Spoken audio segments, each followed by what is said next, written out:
Buongiorno cari amici, benvenuti anche oggi in una piccola live del vostro Marietto Veneziano. Oggi vorrei parlare dei frutti che cadono vicino all'albero, perché chiaramente il frutto è la rappresentazione più piccola dell'albero.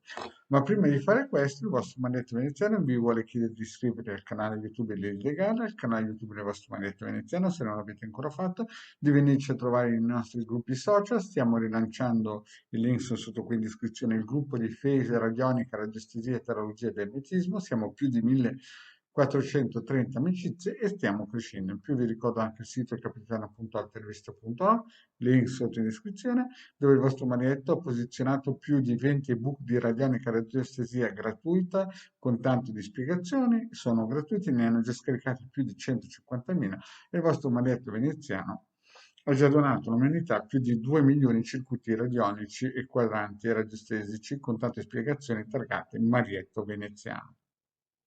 Qui abbiamo anche una sezione shop, il legale Marietto Veneziano, dove ad esempio vendiamo questo amuleto talismano a 150 euro più spese di spedizione. Bene, abbiamo anche un gruppo di Telegram che è in work progress e prima o poi reinizieremo quando avremo tempo. Bene, adesso parliamo un po' di questa situazione perché spesso e volentieri delle mamme mi telefonano un po' disperate che hanno perso la situazione e il controllo dei propri figli, no? E lì c'è poco da fare se non attivare riti propiziatori e riti, insomma, che diano rinforzo e qualche circuito. Ma quelle mamme che sono ancora all'inizio, no? Che magari stanno progettando di mettere su famiglia con tanto di bambini, il vostro marietto vuol dare dei consigli, no? Certo che chi segue il marietto questa cosa l'ha già sentita detta in altre salse, comunque è molto importante che lo ripeto perché molte mamme mi contattano, molte donne mi contattano, molti signori mi contattano perché hanno delle piccole salitelle in casa e non riescono a capire dove hanno sbagliato. Ultimamente avevo letto che su un social una scritta del genere, no? Se siete della generazione dei quarantenni, divertitevi perché la prossima generazione che dovrebbe pagare la vostra pensione adesso è su TikTok, no? E quindi l'ho detta, cioè era una battutina, però effettivamente molti giovani purtroppo sono assorbiti da questo pifferaio magico che sono questi social che fanno perdere un po' la voglia di essere, tra virgolette, creativi e gente che fa. Ma perché siamo arrivati a questo punto? Cioè noi, almeno io parlo per il sottoscritto della serie nato nei baby boom e quindi sono figlio di gente che aveva visto la seconda guerra mondiale e mio padre era un militare, mio nonno era un militare e di conseguenza e chiaramente ho avuto un'istruzione, un addestramento a scatoletta. Molti altri non hanno avuto questa fortuna, no? E, della serie del 68, no? Quando si voleva dividerla, tra virgolette, la ricchezza per tutti, ma non c'è ricchezza per tutti in questo mondo, è inutile essere ipocriti, no? C'è una parte di persone che hanno il karma di dover guidare ed aiutare gli altri e una parte che ci sono, ad esempio, in un treno non sono tutte locomotive, c'è una locomotiva e tanti vagoni, no? E questo è un concetto che si riversa poi anche nella società. Ci sono alcuni che sono preposti a guidare perché hanno le qualità, altri che non hanno le qualità ma vogliono guidare per stare su con l'ego nella piramide e quelli sono quelli che fanno più danni, no? E creano le raccomandazioni, bustarelle e quant'altro. Però per quelle mamme che sono agli inizi, no, che vogliono capire come creare una locomotiva in un vagone che poi un giorno per un posto di lavoro dovrà essere raccomandato perché se no non lo prenderanno neanche.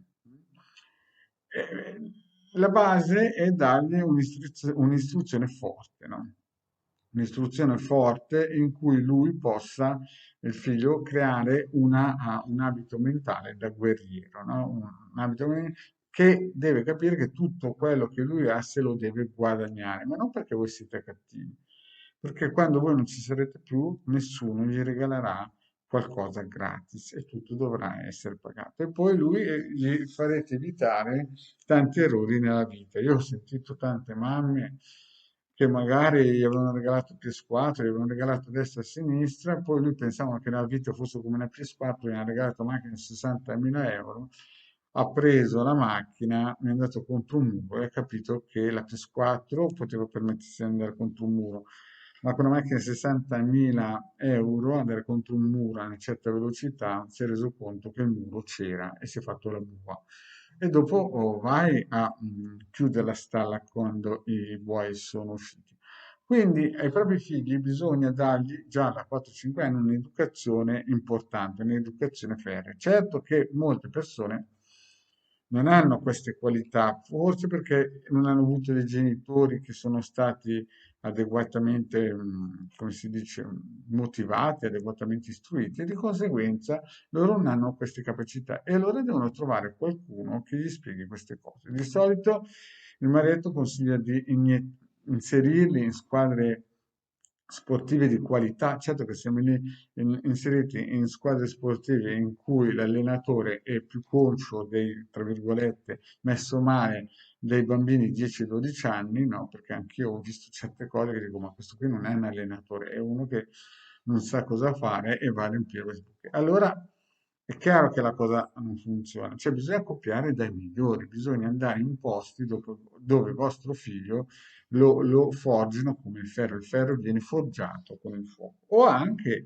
a livello artistico, insomma, bisogna trovare uno sport o un allenatore o una squadra che dia quello che in casa non si riesce a dare. Questo è chiaro perché i genitori non possono far tutto. In questo periodo noi siamo anche in un periodo sotto pressione, poi ci saranno quei genitori alzate le scure che cominceranno a prendere la scusa del Covid a destra e a sinistra. Io non sto parlando adesso, io sto parlando di una forma mentale in cui voi spiegate ai vostri bambini che quando finiscono la colazione devono prendere il proprio piatto, andarselo a mettere nel lavandino e magari anche lavarselo. È un esempio, no? Perché vedo sempre e sento sempre spesso di gente che non è abituata a lavorare di squadra, no?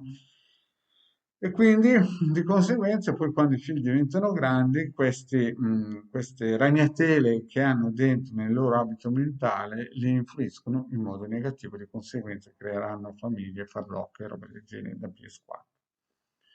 Io vi voglio ricordare anche che, ad esempio, uno dei più grandi generali che l'umanità ha avuto è Henry Himmler della seconda guerra mondiale, prima della seconda guerra mondiale, era riuscito con Führer, no, a creare uno Stato che praticamente era allo sbando in 7-8 anni, uno Stato virtuoso, uno Stato immenso, uno Stato che aveva delle idee guida molto importanti. La Germania, voglio ricollegarmi a questo concetto, perché la Germania è diventata dopo pochi anni, anche se aveva perso la guerra mondiale, la terza potenza, come si suol dire, economica mondiale, per il semplice fatto che tutte queste della Gestapo, tutte queste delle SS che avevano perso, cioè c'erano vari livelli di Gestapo e c'era 1 milione di persone che Himmler aveva istruito tramite chiaramente istruzione, no? Libri e roba del genere, sia con un sistema militare, sia anche con un sistema esoterico. Quindi quando la Germania ha perso la guerra, Adrià che gli alleati hanno voluto creare un muro di cinta contro l'Est, no?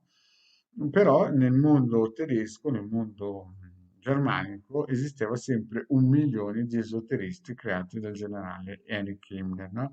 Adesso noi in Italia siamo un po' così come siamo, qui stanno creando i milioni di PS4, di Xbox, chiamatelo come volete, di TikTok, però anche per le mamme più attente, i papà più attenti si devono sedere, mettersi a parlare quando i figli hanno 4-5 anni e pianificare una strategia per creare un abito mentale in cui quando queste persone, cioè i loro genitori, non ci saranno più, il figlio sarà una riserva, sarà come si dice, un aiuto, sarà una risorsa per la propria moglie e per la propria nazione, no? Perché la nazione nasce in casa, la nazione nasce fra le famiglie. Uno Stato sacro suolo italiano nasce proprio dalle famiglie poi si evolve.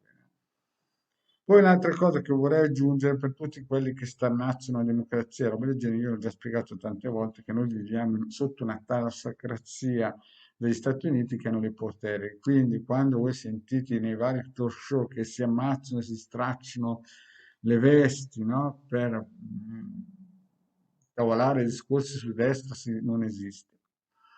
Esiste il mondo misterico che guida, esiste il mondo militare, esiste il mondo esoterico, esistono i servizi segreti, ma tutto questo talk show che voi vedete, questo finto turbocapitalisti che voi vi immaginate che esista, esiste sulla carta ed esiste solamente, è come se ci fossero dei binari, no? E noi viviamo sopra questi binari. Quando vedete il giullare di corte che magari guadagna milioni di euro, di dollari, fa iniziare una guerra mediatica contro un altro, è solo fumo per le allodole, per il semplice fatto che ci stiamo preparando, siamo dentro a un periodo caldo, 2020-2029, che insomma sarà difficile per noi. Quindi cosa dobbiamo fare noi di base? Costruire un abito mentale per i nostri figli tramite un'educazione ferrea. Se non ci riusciamo noi, li portate in una bella squadra o a suonare il violino, insomma, dovete impegnarli dove loro vedete che hanno queste possibilità, queste qualità, non potete lasciarli a casa a stare fermi davanti a una PS4 a giocare o alla guerra o alla macchina, perché arriverà un giorno che voi non ci sarete più ad aiutarli, a curarli, e se lui non ha l'adeguata attrezzatura mentale, sarà praticamente asfaltato e non riuscirà a capire che non viviamo per la socrazia. Bene, grazie cari amici e alla prossima, ciao.